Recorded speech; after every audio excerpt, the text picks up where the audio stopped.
It's 4 o'clock on a Tuesday. You know what that means. It's time for another exciting episode of Taxi's Quarantini Happy Hour. Yeah, baby. Woo-hoo.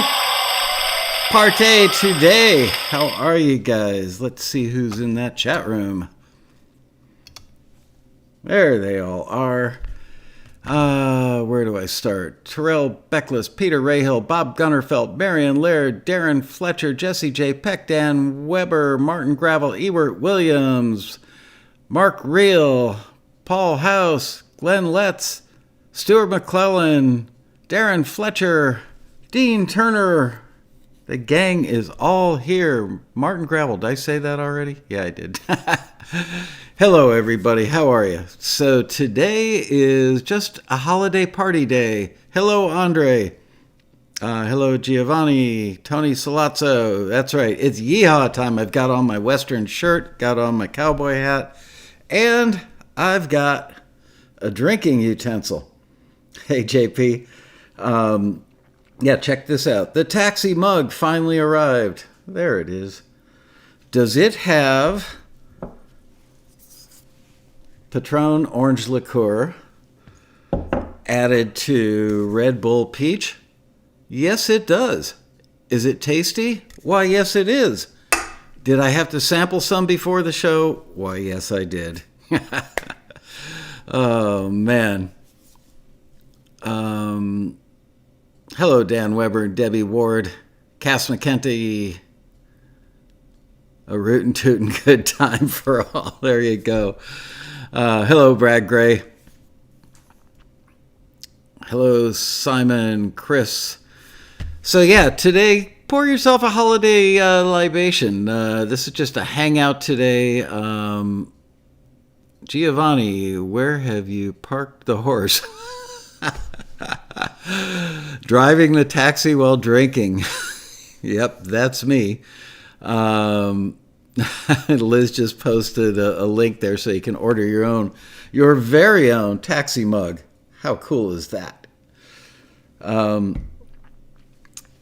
Yep, I have nothing planned for today's show, and I thought, Christmas is coming. Let's just hang out. We can do Q&A. We can talk about funniest things that have ever happened on a quarantini. Marianne Laird still has no video. Apparently everybody else does. Hey, Carosa, how are you? So yeah, that's it. We're hanging today. I want to hear about what you guys are doing for the holidays under these quarantini conditions. So spit it out. Let's see some stuff in the chat room about what you guys are doing.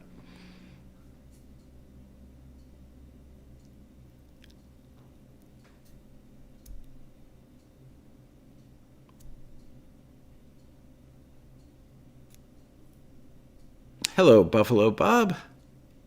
Thank you. It's actually my wife's hat. I think it's supposed to be a lady's hat, but it fits my big old round head.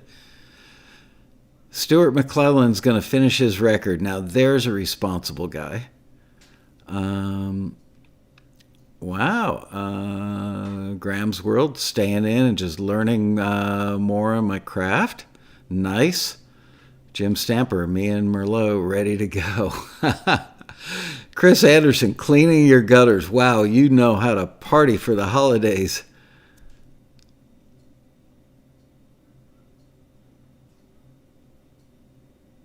Marion's been working on the Japanese track listing.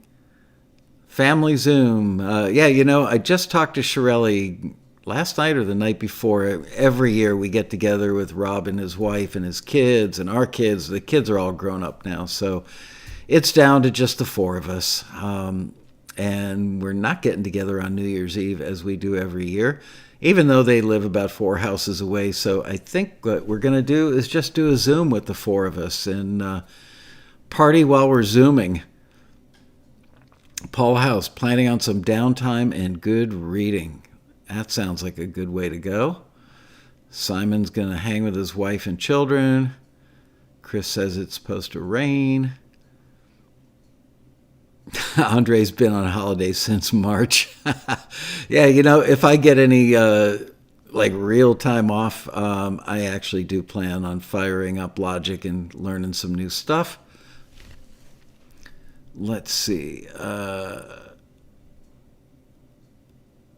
Brad Gray says, I'd like to find some good books on writing melodies for the holidays. Any suggestions of some great resources? Well, obviously, I'm going to plug Robin's book, Shortcuts to Hit Songwriting. Let's see, who else is really good? Oh gosh, what's his name? Just had him on the show like 2 weeks ago. Jai Joseph. I think he's got a book out there. He's really strong on melody. Songs from a Headband. Great show yesterday. Thank you. Yeah, I'd love to have Mark on the show. He's a good guy. Giovanni working on old pieces, carrying the engineering and mixing to improve my skills. Tony Salazzo got his taxi mug. Took 3 weeks to get it to Australia. Postage cost as much as the mug, but worth it. He got it in yellow. Nice. Yeah, mine took about 3 weeks here in the States. Hello, Akira. How are you? Oh no, the wrong link was posted on Twitter. That's not good. You and Amanda were the only ones there. Well, that's a party of sorts. So yeah, today's theme is let's do a little pre-Christmas party.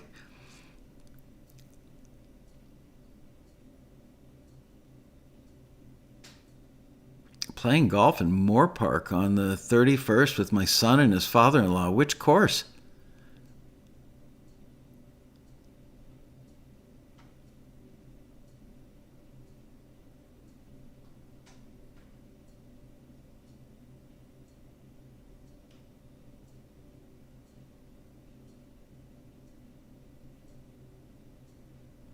Jim Stamper had a placement on Netflix Holiday Home Makeover thanks to a 2019 taxi deal. Yay!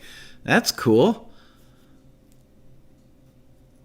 One of our former staff members, her name was Kathy, got one of those holiday home makeovers many years ago, probably like 12 or 15 years ago. Hello, Robbie. Merry Christmas to you.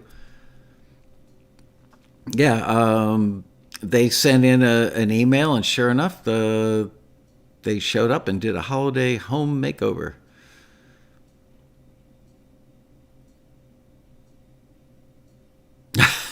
Cass has to check which golf course. Gosh, what's the name of that one that I love? They used to play with Ralph Murphy all the time. I think that's in Moore Park. Hope that's the course you're going to. I love that course.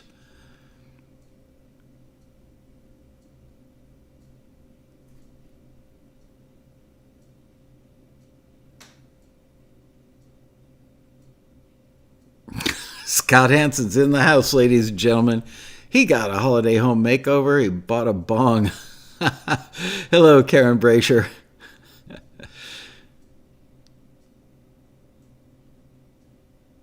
Hey, Scott, is your restaurant and are the other restaurants in Cleveland open, or are you guys shut down now? They just shut down restaurants here, even doing the outdoor thing about a week ago. People are pissed.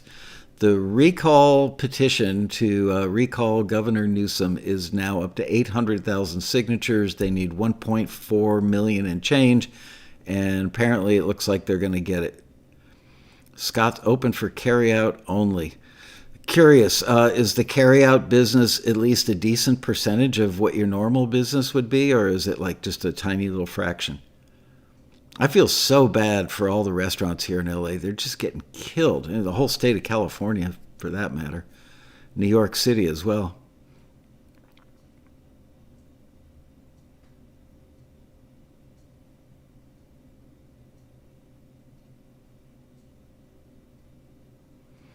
It's a $600 day for us today. What does that mean exactly?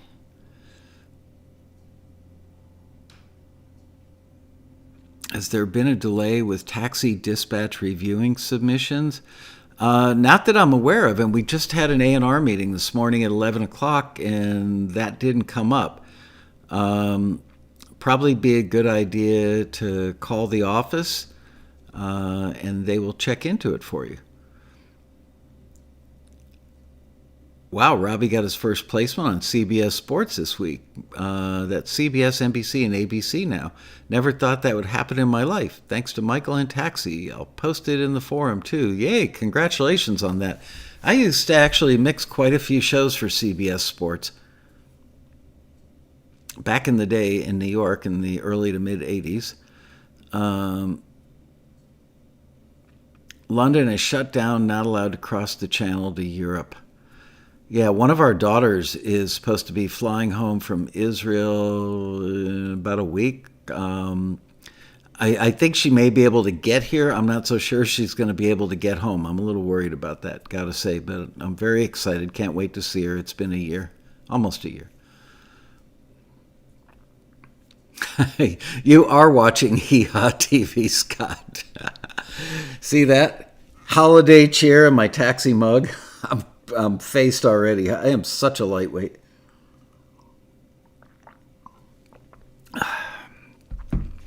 UK is a mess. Wow, sorry to hear that.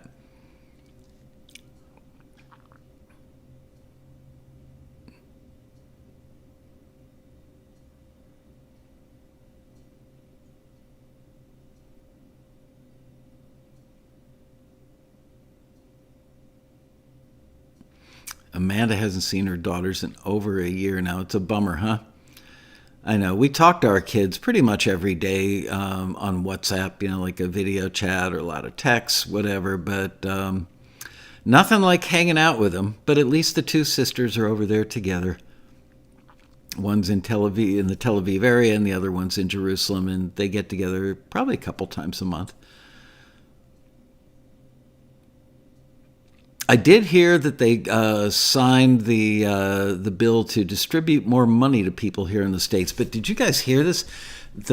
I forget what it's called, but the bill is 5,600 pages. And they distributed it, and the people in Congress and the Senate only had 5.5 hours to read a 5,600 page bill. So it's another case of, in order to know what's in the bill, you're going to have to sign it and then read it later. Is that any way to run a government? I tell you, man. So it sounds like a lot of people will be getting $600 booster checks and unemployment checks, if you're unemployed, which I hope you're not, of $300 a week. Who had the time to write it? I don't know. I think they just took a bunch of blank pages and stapled them together and go, there's your bill. I mean, it's 2.5 feet tall. I mean, seriously, how can they do that? How can they pass a bill that's 5,600 pages? I was watching the news while I was nibbling on some crackers before. And once again, some of the stuff that's in the bill, just crazy. Why don't they just make like a 3-page bill that says everybody who's unemployed gets X, and we're sending out stimulus checks of $600 a pop if you're below X income level, and then to all the restaurants that are just suffering, that we're going to give them PPP loans, forgivable PPP loans again. Congress is having pork for Christmas. So true, JP. So true. Got to be a speed reader. I actually took the Evelyn Wood speed reading course when I was 13 years old. Was pretty good at it. I have not kept up on my speed reading chops, although I do read a lot, but it's hard. It's all an eye scanning thing, and you do it in chunks. And if you practice it enough, it gets pretty good. But I haven't practiced, and it's been like 50 years since I've done it. They probably put a brown M&M clause in there.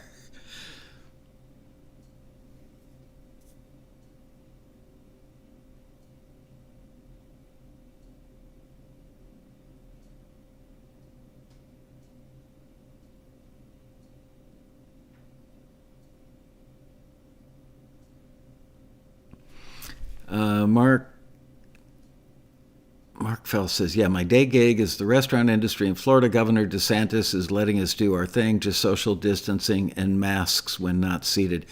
Yeah, I was looking at a chart yesterday or the day before of how many deaths there have been in the 50 states in the U.S., and It's funny because Governor DeSantis, to the best of my knowledge, has treated Florida much more leniently than our governor in New York or the governor in New York or the governor here in Florida.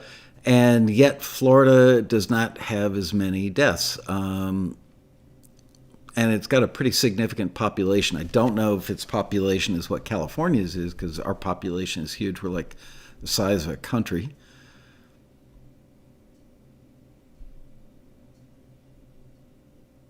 "5,000 pages sounds like a Lindsey Graham fantasy." I know what that means. I'm not going to comment on that, but that's pretty funny. Yeah, congressional pages, fun for all.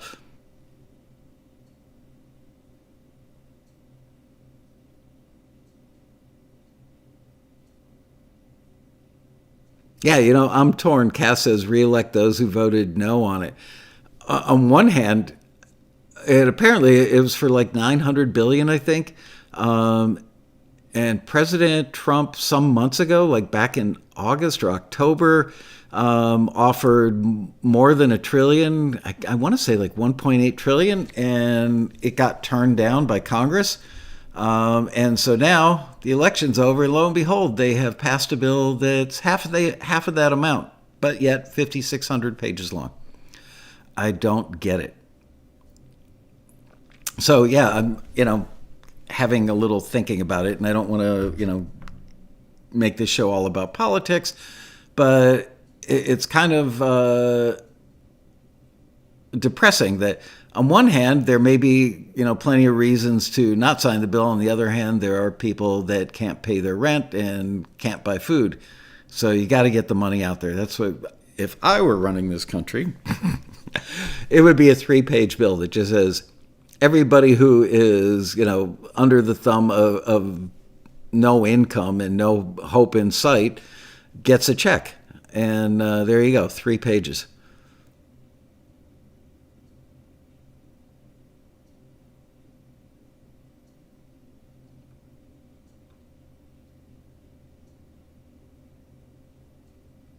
California, 39 million residents, 1.9 million cases, and 23,000 deaths. Wow.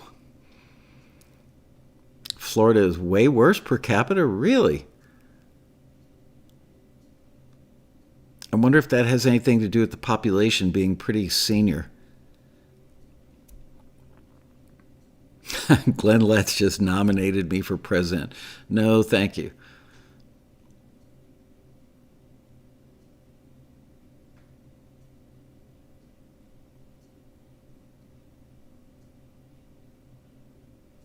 Yeah, I wouldn't want that job. Wow. Could you imagine the stress that you would feel if you were president of the United States? So, is anybody else having a holiday libation, or am I the only one sipping from the taxi mug all by myself today?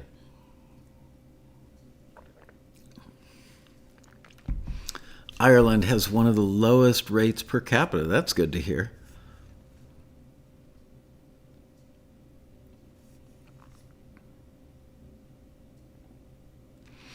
Hey Alex Dillon, will there be a road rally 2021? Well, we've signed the contract with the hotel. We're keeping our fingers crossed.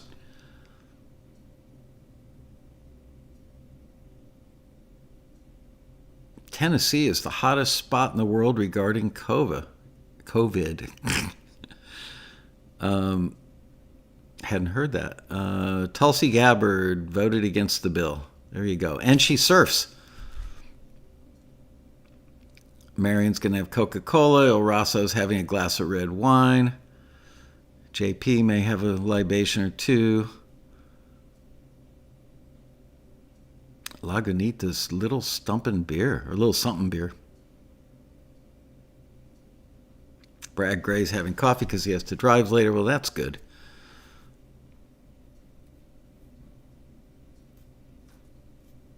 Sierra Nevada Happy Anniversary Ale. Nice. Moscato. Vodka and beers. Oh, man. Well, I guess the good news is if I have to do another virtual road rally, at least this time I won't have the learning curve beforehand. We saved all the spreadsheets and, all the bumpers and that awesome Keith LeBrant music. So, this year it would be a lot easier to do it online, but I hope we can do it in person. Would love to be able to have you all up for a little Quarantini Happy Hour party one night. Songs from a headband, drinking water, does that count? Yep, as long as you're drinking.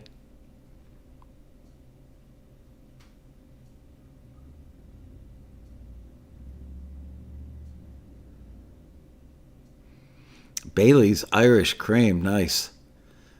I like Bailey's and coffee.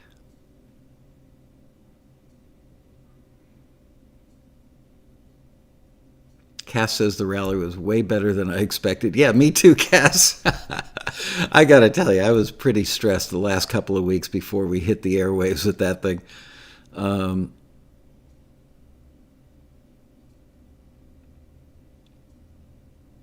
Doing a show from the Rock and Roll Hall of Fame in Cleveland. I've been there. Pretty cool place. I don't know if it's a permanent exhibit or if it was just a temporary thing, but when I went there, which had to be 15 years ago or more, they had the sunglasses or the glasses that John Lennon, regular glasses that he was wearing when he was shot, and they had some blood on them. It was pretty heartbreaking. Marion Laird thought the virtual road rally was amazing. Why, thank you. Carrie says, for a moment there, I thought I was watching a rerun of The Real McCoy's Nice Hat. Thank you. It's my wife's, but it fits. Mark Reel switching to Grey Goose. Now, didn't you? Oh, no, that wasn't you that said. That was Mark Fell said he had to drive, right? Wow, Kentucky bourbon and eggnog. My wife loves eggnog. I'll take a few sips, but it's just so thick and kind of like rich. Rally equal. Hey, there's a parachute. Now jump.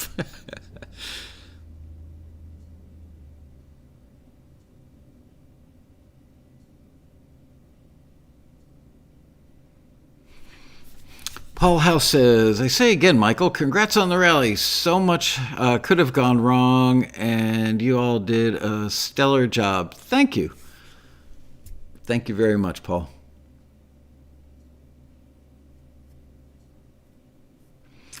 Kara wants to know, any pre-recorded videos planned for next year's road rally? I've got to figure out what shape it's going to be in.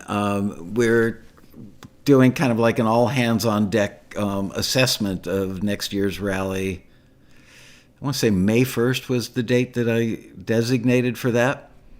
The GM, general manager of the Westin, called me a few weeks ago, just checking in to say hi, letting you know that we'll do anything we can to help you for next year's road rally. Glenn Letch, you're reading the Beatles book, Here, There, and Everywhere by Jeff Emmerich. It is great reading, isn't it? There are a few things in there that probably upset people. It wasn't like horribly mean to George Martin, but, I got to know Jeff the last few years of his life. He's not a liar. And I guess you could summarize it by saying that a lot or some of the stuff about George Martin was maybe a little, I don't know, glamorized, that there were some really important things that happened in the making, especially of Sgt. Pepper's, that George actually wasn't there for.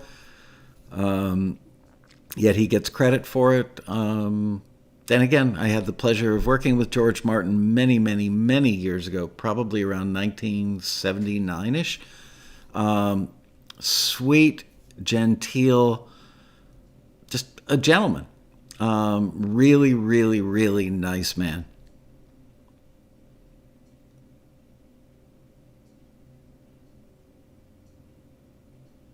Dan Weber, Mark is a great guest. Yeah, he is. What you see is what you get with that guy. No pretense at all. I enjoyed having him. Oh, crap, I was going to call him today, and I didn't.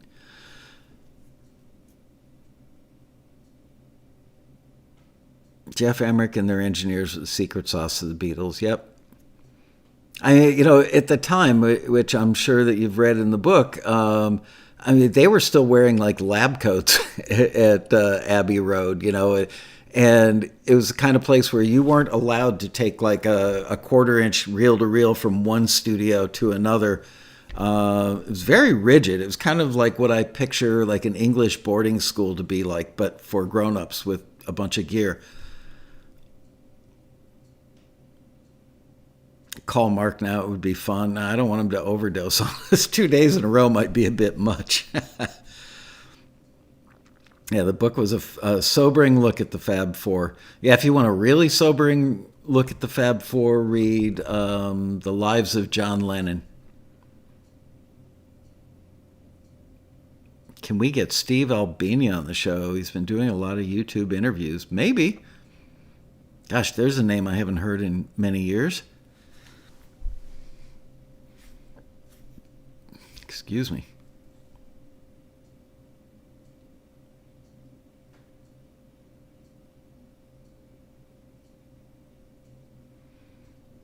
Morricone, the best.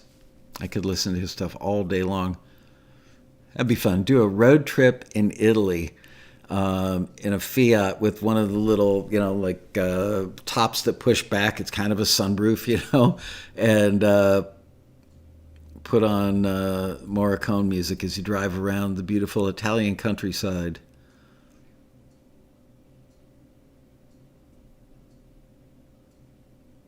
Is that a new watch? Relatively new. It's about, 4, 5, 6 weeks old. I've got to say, I've been finding some killer watch deals on Amazon lately. I'll be right back. They're within reach.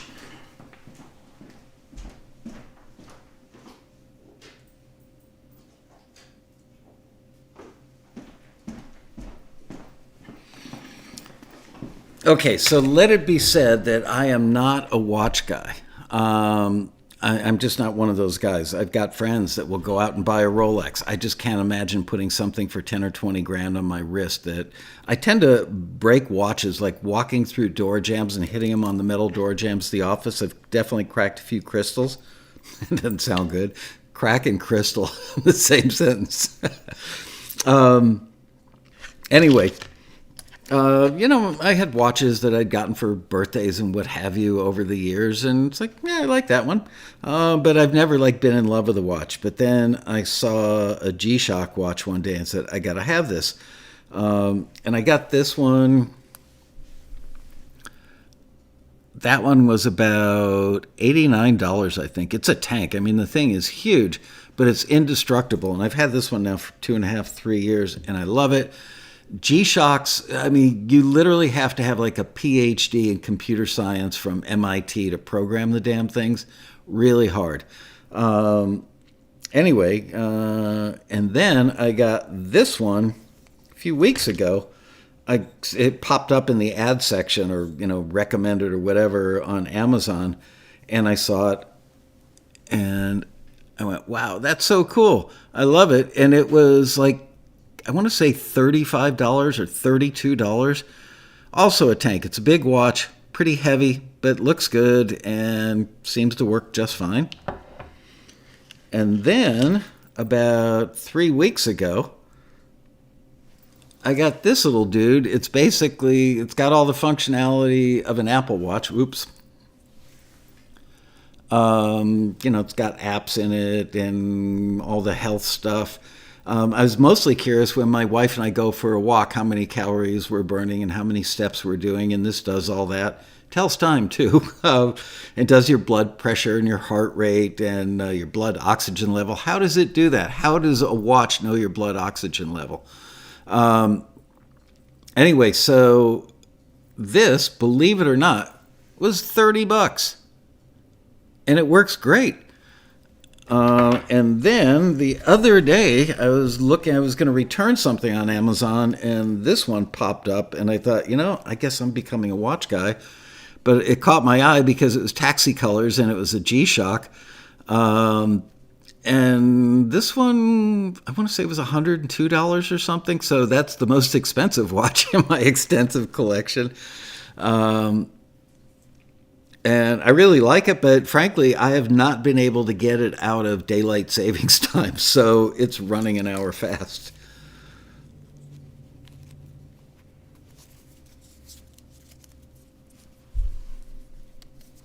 Anyway, but I couldn't say no. Um, I mean, come on. It's taxi colored. Ooh, Mark Reel visited Abbey Road when you turned 65. Should have gone there when you were 64. My picture with me, followed by my wife, followed by our son, was taken on my 65th birthday. Best present ever. Going to Photoshop our youngest son last. Nice, man. I'm jealous. I've got an Abbey Road sweatshirt that a friend brought me back, but I've never been there. Question from Paul House. Do we have any more shows before the new year? Yes. Just asking, not expecting, thinking of a goal setting session. Yes, I'm doing Taxi TV, regular Taxi TV this coming Monday next week. And that's going to be one of our screeners who's really, really good at instrumental cues. The email will go out telling you how to submit your instrumental cues, I believe, on Sunday, and a reminder on Monday. He's a great screener. I've had him on the show before. His name's Craig Pilo. I think he was on probably a year or so ago.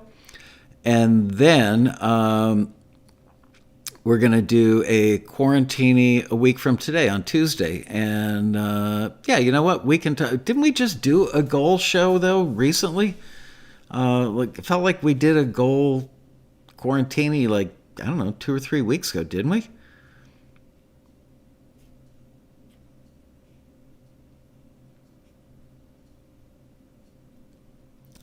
Do you have an expert on Beatles structure and chords? No, but a lot of our screeners, of course, love the Beatles and can speak pretty fluent Beatlesque or Beatlese, but the guy, I don't know if you've heard of Breakfast with the Beatles. It plays on KCRW out here. The show's been around for, I don't know, 20 years or more. And it's hosted by a guy named Chris, whose last name escapes me at the moment. Can I tell you the story? Maybe I'll leave the rock star's name out. Anyway, I can't believe I can't remember his last name, but you know how I am with names and song titles. Anyway, Chris was a screener for about 4 or 5 years at Taxi, and he is like considered a world-class expert on the Beatles, even he knows Paul McCartney like well enough to call him on his cell, knows Ringo, was very friendly with Jeff Emmerich, was friendly with George Martin. So he's like, I don't know, one of the most well-liked Beatle experts by the people in the actual... Chris Carter, thank you, Chris. Anyway, I got invited to a thing where they played Abbey Road and Dolby Atmos not Abbey Road, Sgt. Pepper, in Dolby Atmos in a blacked-out movie theater. About, I don't know, 3, 4, 5 years ago. And pretty much everybody in that theater was an engineer or a producer. I mean, it was all industry people, and I would say most of them were engineers and producers. And I went there with no big expectation because, frankly, I had no idea what Dolby Atmos was supposed to sound like or do. And they turned out the lights.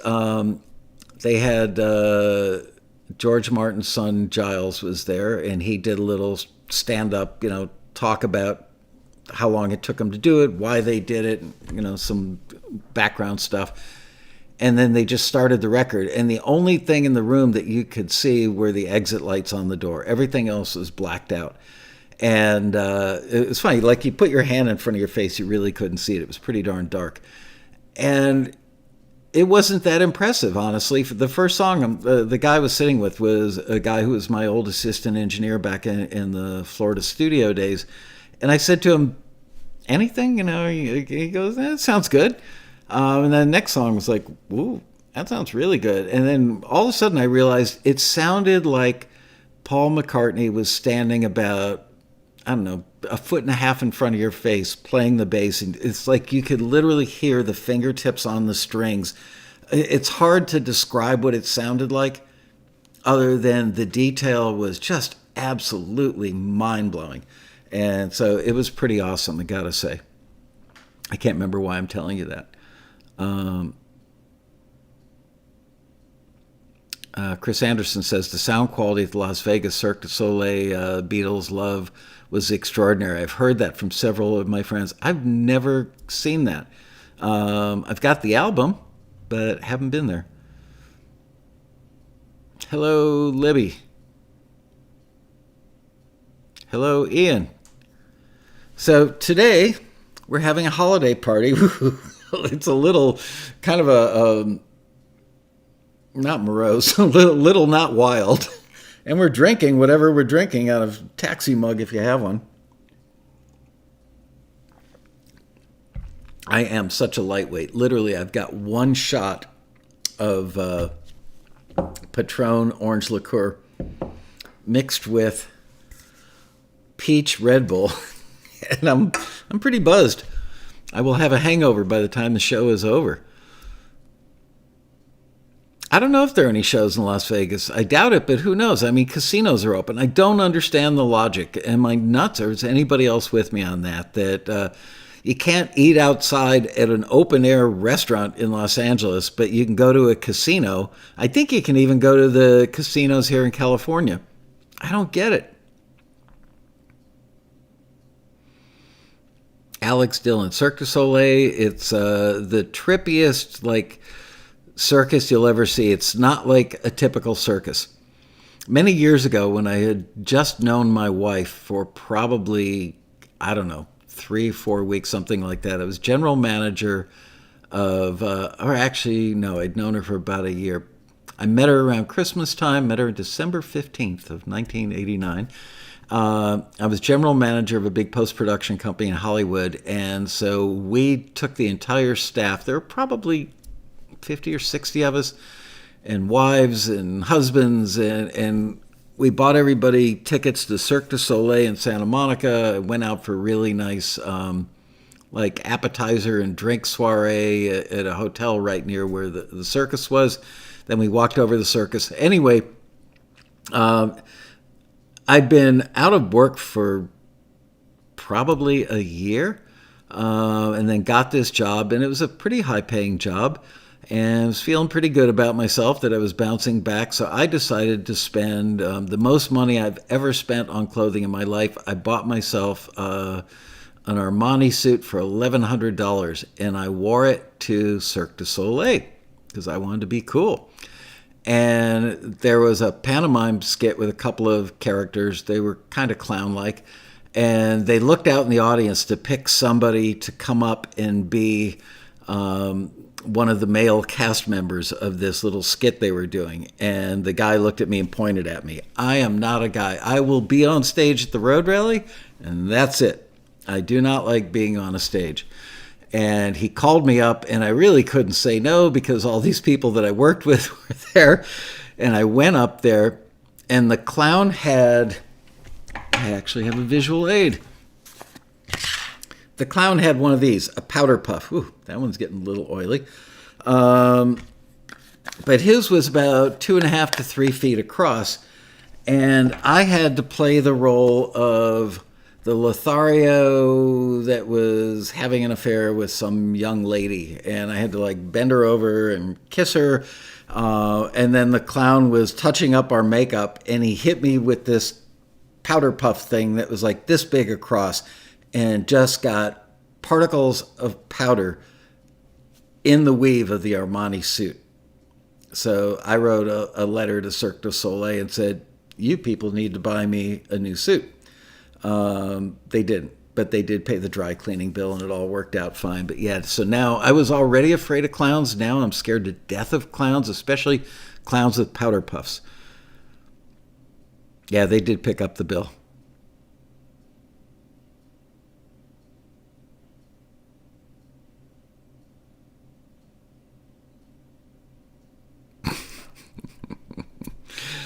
Oh, man. Anyway, has anybody watched Money Heist on Netflix? It's a series made in Spain, dubbed in English, and the dubbing is it's okay, it's good enough. Yeah, nobody likes clowns. Where'd they get the impression that people like clowns? How am I with magicians? I'm fine. Our son-in-law is actually a strong amateur magician. He played when he was 13 years old. He got to do a show at the Magic Castle.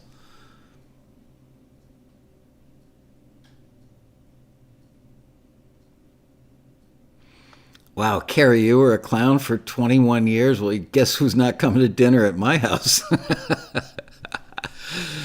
Anyway, yeah, Money Heist. Deb and I were looking for something new to binge, and somebody told me that Money Heist was good. I don't know what to compare it to, but it's a little bit like an Ocean's 11. All I can tell you is it's a group of people that take over the mint, the royal mint of Spain. And rather than stealing money, I'm not giving anything away because you'll know this part of the plot in a half an hour into the series. And rather than stealing money, they're going to print $2.4 billion. So they're not actually stealing it, they're just making it. And think about it this way, it's good for the economy, going to get that cash out there circulating. Anyway, it's pretty good. It's not a 10, but is it a solid 8.5 to a 9? Yeah. Definitely worth watching. And there we go. Mark Reel, Money Heist was great. Yeah, where are we? We are halfway through season 2 right now. Does Taxi work with Spanish music libraries? Not yet. I do remember we worked with a label in Spain probably like 10 years ago. We have picked up a lot of new clients over the last 18 months that are from Europe, Australia, Israel. Anyway, yeah, we made a point of like doing some outreach for about a month to libraries outside of the U.S. Just wanted to open up the opportunities for our members. And man, oh man, did those libraries love Taxi. Love Taxi. They love the music they're getting from you guys. That's why they love Taxi. What did Cass say? That's harsh. I only like clowns when they're in a car wreck. See, now to me, that's funny. That was really funny.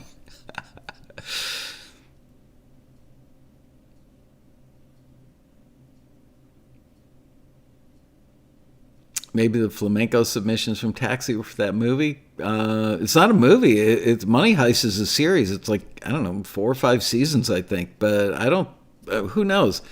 It's definitely a thing that we will notice that, like when a new show is about to come out and it's somewhere between 3 months and 6 months from its proposed air date, which now things are somewhat in flux, obviously, because of COVID.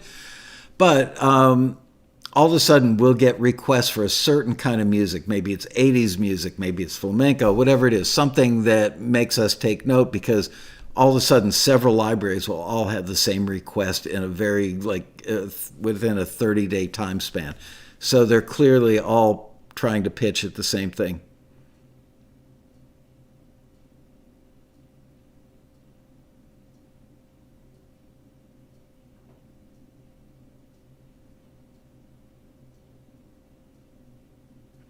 Better to sign up to Taxi as an individual because the rule is you can only submit music if your name is on the copyright. You can have co-writers, but what you can't do as a company, we had a real problem with this in the first year of Taxi. Let's say you're a studio and a producer and you have clients that come through and you hear something good and you want to submit it to Taxi. Well, your name is not on the copyright. You don't own it or control it.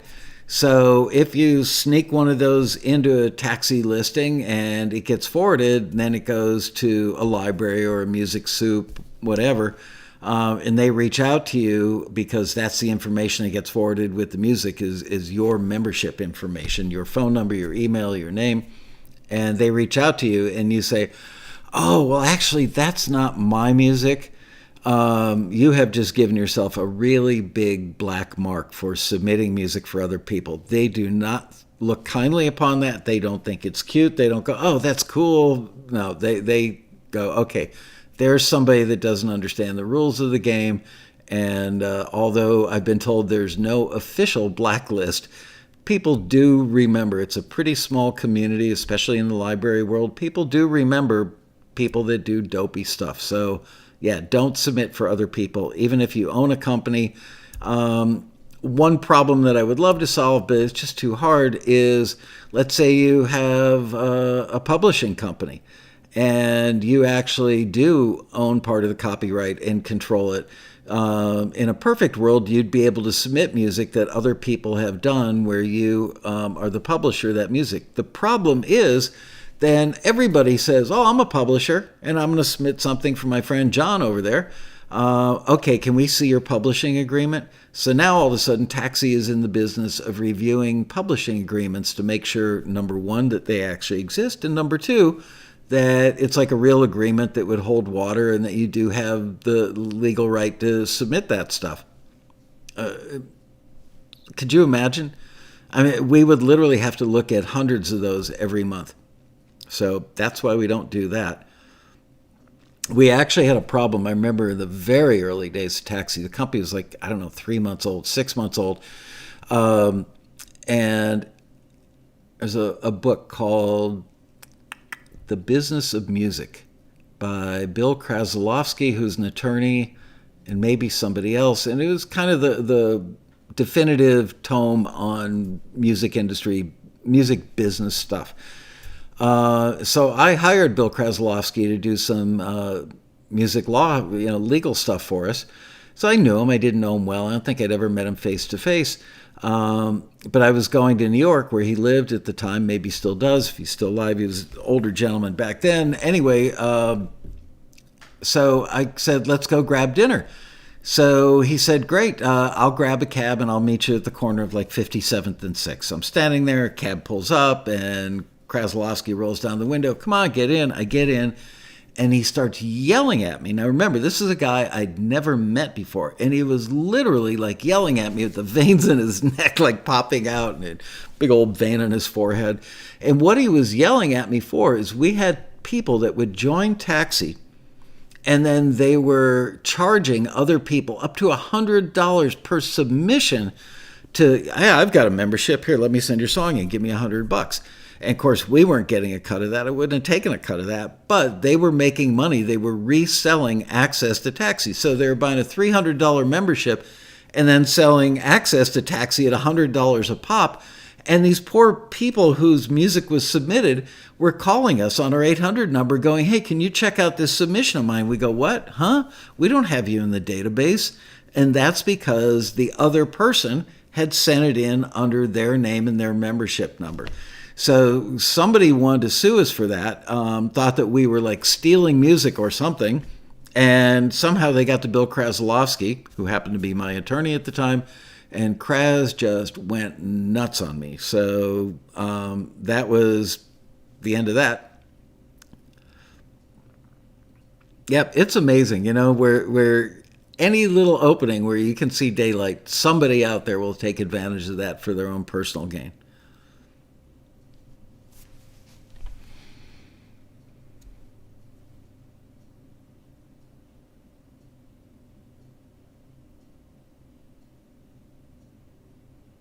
Andre says, Michael, there's an interesting idea suggestion for a submission fee in the forum from a TAXI member. Have you read it? Hard to understand. No, but I'm not so sure I'll be able to understand it if I do read it, Andre. Which part of the forum is it on? Is it like under general or the biz section? Let me know. If you want to send an email with a link to it to Liz, just send it to member services at taxi.com, and either Randy or Liz or Deb will grab that and forward it to me.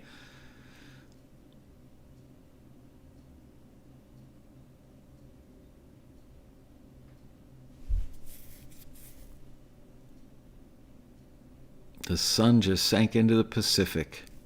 Big splash. Yeah, probably a lot of sizzling going on.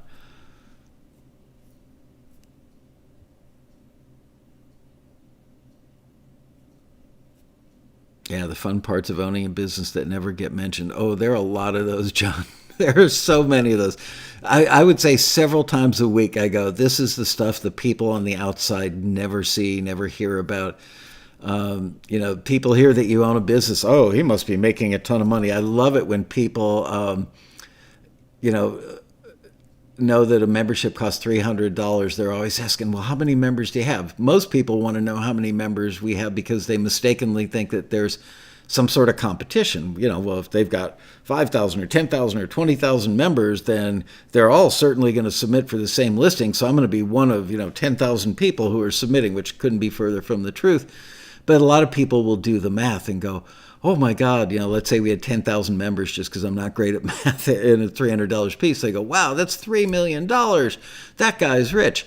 They forget about things like the rent, the staff, the screeners, the insurance, the legal fees, the advertising, which, just crazy expensive. The Google advertising, I could literally buy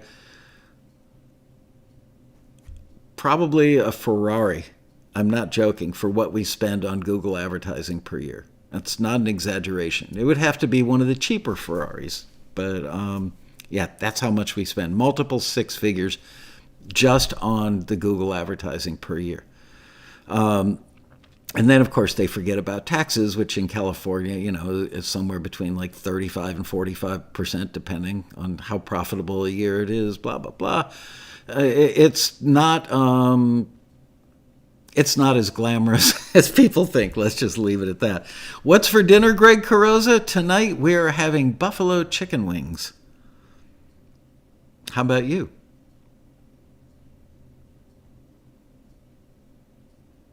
MTP Studios, glad I signed up for 2 years last year. Worth it. Well, great. Glad you did too. Also a good move, because I am, at some point in 2021, going to raise the price of taxi. As I've mentioned before in the show, and I've mentioned in a couple of emails, our overhead has just gone up so much. You can't even believe it. In the 28 years that the company's been around. Overhead keeps going up, profitability keeps going down, and yet our prices remain the same for 28 years. So it is going up in 2021. I just don't have the heart to do it while people are still out of work from COVID. Yeah, the overhead is brutal.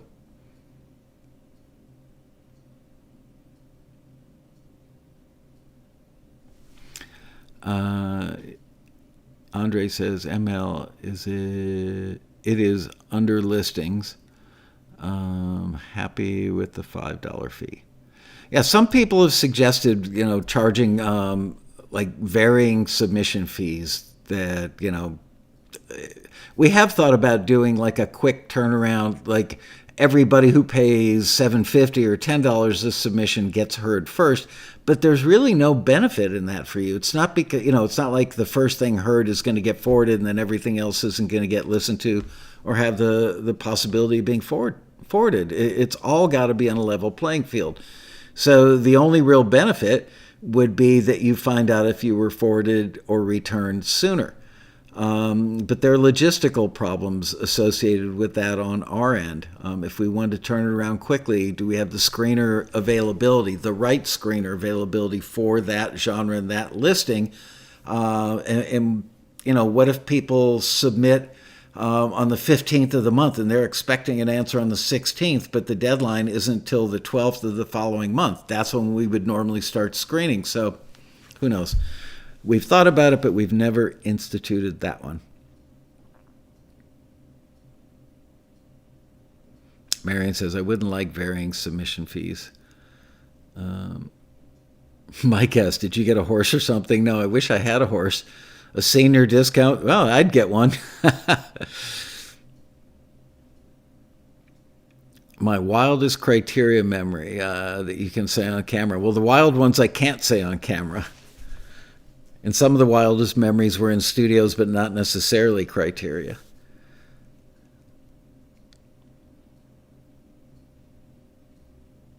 Ooh, takeout box from Katz's Deli. Ooh, hot pastrami, corned beef, and matzo ball soup. Oh, that sounds so good.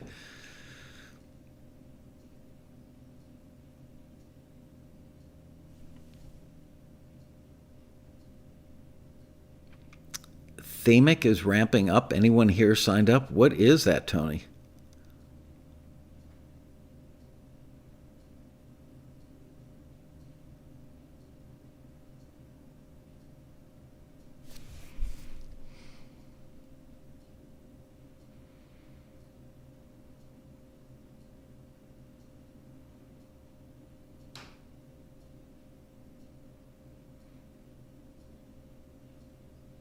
Yeah, I saw that Bee Gees documentary. I loved it, and Carl Richardson, who I interviewed for one of the Red Rally prequels, got a lot of FaceTime in there. I love Carl. Definitely had a big, big, big influence in my life. If he had not, after I got kicked out of there, he saw me out in the parking lot and said, "Hey, follow me," and he took me over to the other side of the building to Studio C that had its own entrance, and took me in there and excuse me, sat me down in the control room. They just finished doing I Shot the Sheriff, and he played me the final mix of I Shot the Sheriff and something from the Bee Gees' main course album, probably Jive Talkin'. It had just been wrapped in that studio like a month or two before. And hearing that music come out of those, incredible monitors in a control room and seeing all those pretty faders and lights and knobs, that was it, man. The future of my life was determined in that very moment.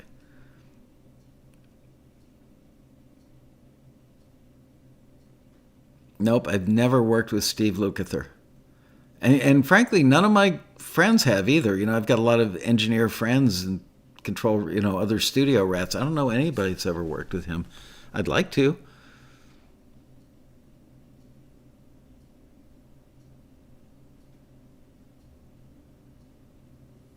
A young store clerk told me the other day that reminded her of Frank Zappa. I'm surprised the young store clerk even knew who Zappa was.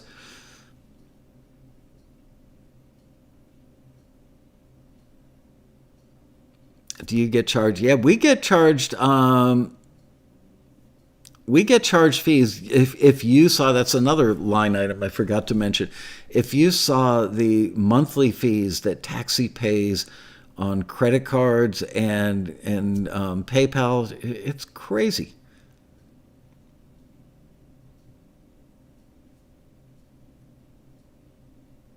Wow, 3 minutes left. Time flies when you're drinking. I'm telling you, I'm such a lightweight that notice I'm having to lean in to read the thing. My vision's actually a little blurry, and I'm guessing that it's from the orange liqueur that's in my Red Bull. Oh, it's okay, Marion. It's the same whether it's PayPal or credit cards. Uh, What about early submissions with an increased fee, giving us feedback and time to submit after changes would need to be 5 days before the deadline? The problem with that is we would have to have the screener come in and then come back again. You know what I mean? Right now they're doing it remotely, but we've looked at all these different angles trying to make it work. And honestly, Taxi is controlled chaos. We're really good at doing all these processes. We've just kept refining and refining and refining over the years to the point now where it runs pretty darn smoothly. With rare exceptions, we're on top of our game. And to introduce something like that would just be a cluster, you know what they say. Time for late night Christmas and Hanukkah shopping? Is that a question or a proclamation, Libby? We're all done with the Hanukkah shopping. Hanukkah is over. The gifts have been given. Um,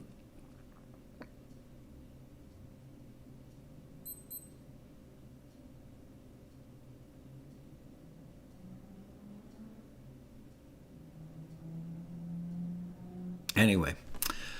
All right, 1 minute left. Well, anyway, I just want to wish you guys all a Merry Christmas if you celebrate Christmas, a belated Hanukkah wish if you celebrated Hanukkah last week.